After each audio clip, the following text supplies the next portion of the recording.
Hello everybody, I am in the up north oasis up here in our garage at our family's land, and I am just gearing up a little thing for another episode of Wisconsin Deer Preparation 2021. This week is tree stands and strategy, so keep watching.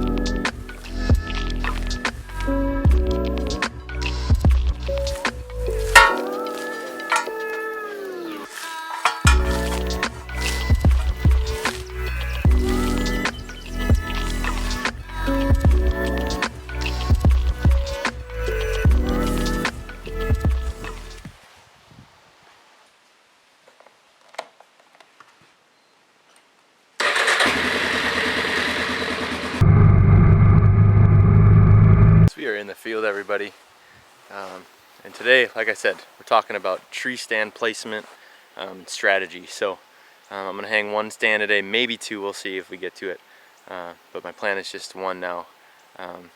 So I just pulled the four-wheeler up there, and as you can see maybe behind me, we are in a little, I think this is wheat or rye with a clover mix in it. So haven't seen too many deer out here. Munching on it. So I don't know what the deal is. We did not put this food plot in. We have a farmer who actually comes and takes hay off, and then we let him plant this food plot. But we actually just purchased a tractor recently, so we are actually going to start doing our own food plots and stuff. So that'll be really exciting, and I'm looking forward to doing that with you guys here coming up. Whether that's this year or next year, planting trees, all sorts of stuff. So we're excited for that. Like I said, today, tree stands strategy. Let's get back on the subject here. So we are in the middle of this corner here, which is why I think a tree stand placement somewhere in this area will work. I've seen plenty of deer walk right through here. Goes down to a swamp down in there. So this is kind of a cedar swamp all throughout here. It kind of drops down into this little swamp, like I mentioned. So, like Shrek, welcome to my swamp. So, but my idea for this is that these deer are going to funnel off of here down into this corner. And so, obviously I've hunted here before. I'm hunted in this area. I actually took a few stands down from this area. I thought it was like a little oversaturated with stands and scent and all that good stuff. So that's why we're doing it now. So I'm a firm believer in letting the deer get used to it, instead of putting it up right before the season when they can obviously smell you moving around in there, and all the brush already has their scent on it. So that's why we're putting it now. It's middle July. So yeah, I think we're gonna put it up in this V right here, up in this tree. I think that's gonna be a good stand placement, due to the funneling of these deer down through this food plot here. So, also, there's a fence line. Someone has a game farm next to us that's actually fenced off. So some of these deer walk along the fence line and come down this trail where the four-wheeler's on too.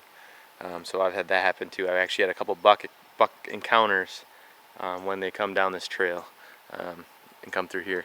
Sadly, as they came down this trail, I was sitting in a different stand over here, so I could see them the whole time, and it was a nice one. It was actually, I believe, if I'm going back in my memory, this was one that I shot. It was a 13 pointer, smaller rack, but still a 13 points. I had double brow tines. I had that deer. I watched him walk all along this trail, and I just decided not to sit in a stand over here and decided to sit in a stand over there. It's crazy how that kind of happens, and that may just be the deer outsmarting me. But yeah, so for wind direction though, this is where our land gets a little bit dicey, is because this wind usually blows from west to east. So, and a lot of our deer pattern, as a smart deer would do, they move east to west or opposite of the wind, so their nose is literally into the wind. So in the morning, this is a great stand because the wind comes from the west and comes to the east. So if these deer pattern usually move from this area to this area as the day gets on, and then at night they come out of the cedar swamp. At least that's how I've patterned them over the years that I've hunted. Obviously everything is different.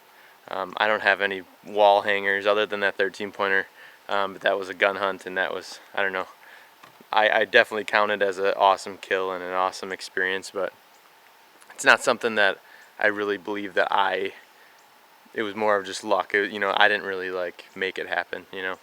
So we are trying to make it happen. That's the goal, make things happen. So we're gonna put up this stand.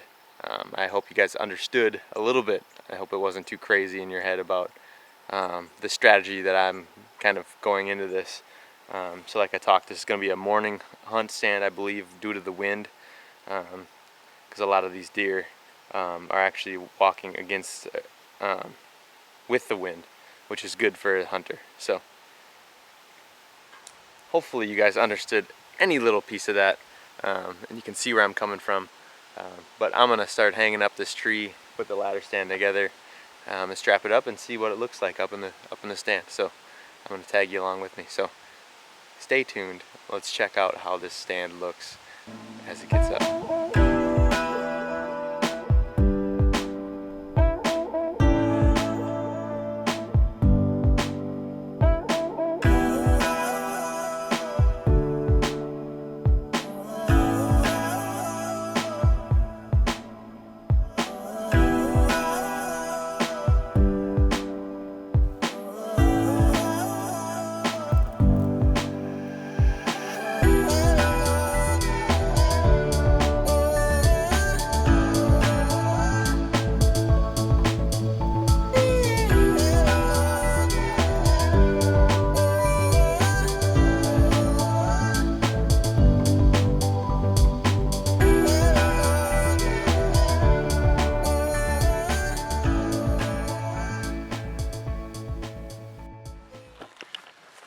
So hopefully, as you saw, so this camera right here, I have got the beast up there. It was a lot tougher than I thought.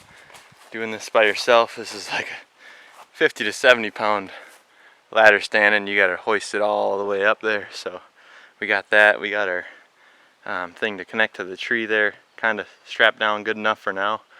So now it's time to climb up this beast, strap it around on top. There's a strap already clipped on it, but I'm going to give it one more. I don't really like that strap. Plus, I don't even see if... Oh, it's a ratchet. Okay.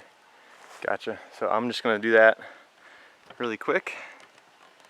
Then I will show you the view from up above and show you how and when I plan on shooting, if I do have the opportunity to see one this year. So give me 5 minutes and I'll bring you up.